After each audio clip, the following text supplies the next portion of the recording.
कभी कभी भगवान हमें सिखाते हैं, शक्ति दिखाने से नहीं, समर्पण से तूफान थमता है। वृंदावन की उस हरियाली भरी भूमि में प्रेम ही जीवन था। हर व्यक्ति, हर पशु, हर पेड़, सब श्री कृष्ण के नाम में लीन थे। हर वर्ष ग्रामवासी इंद्रदेव की पूजा करते, क्योंकि वे वर्षा के देवता थे।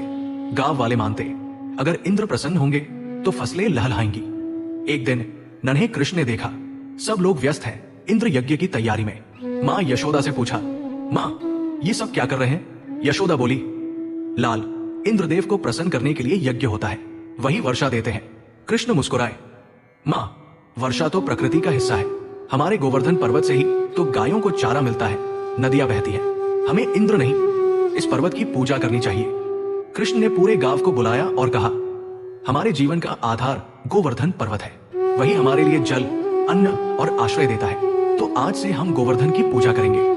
गोप और गोपियां पहले तो हंसे, छोटे कन्हैया तू इंद्रदेव से भी बड़ा हो गया क्या? लेकिन कृष्ण की बात में सच्चाई थी। सबने मिलकर गोवर्धन पूजा की। कृष्ण ने स्वयं पर्वत के रूप में प्रकट होकर प्रसाद स्वीकार किया। पूरा वृंदावन आनंद से झूम उठा। स्वर्गलोक में बैठे इंद्र ने ये सब देखा। ये नन्हा गोपाल मुझे छोड़कर एक पहाड़ की पूजा करवा रहा है। क्रोध से बोले, अब देखता हूं कैसे बचते हैं। इंद्र ने मेघों को आदेश दिया, वृंदावन पर प्रलय की वर्षा बरसाओ। काले बादल छा गए, बिजलियां चमक उठी, बारिश ऐसी हुई कि नदियां उफान पर आ गई। गोप, गाय, बच्चे सब घबराने लगे। मां यशोदा ने कृष्ण को गले लगाया। लाल, अब क्या होगा? कृष्ण ने शांत स्वर में कहा, मां चिंता मत करो, अपने भक्तों की रक्षा स्वयं भगवान करते हैं। कृष्ण ने धीरे से अपनी छोटी सी उंगली उठाई और कहा, देखो मां, ये गोवर्धन पर्वत अब हमारा छत्र बनेगा।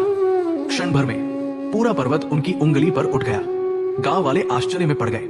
गोप, गाय सब पर्वत के नीचे आ गए और वहां 7 दिन तक रहे। कृष्ण हंसते हुए सबको सांत्वना देते, देखो जब विश्वास दृढ़ होता है तब कोई तूफान कुछ नहीं बिगाड़ सकता। इंद्र ने ऊपर से देखा, ये कैसा बालक है जो मेरी वर्षा को रोक रहा है। उन्हें एहसास हुआ, ये कोई साधारण बालक नहीं, स्वयं विष्णु है।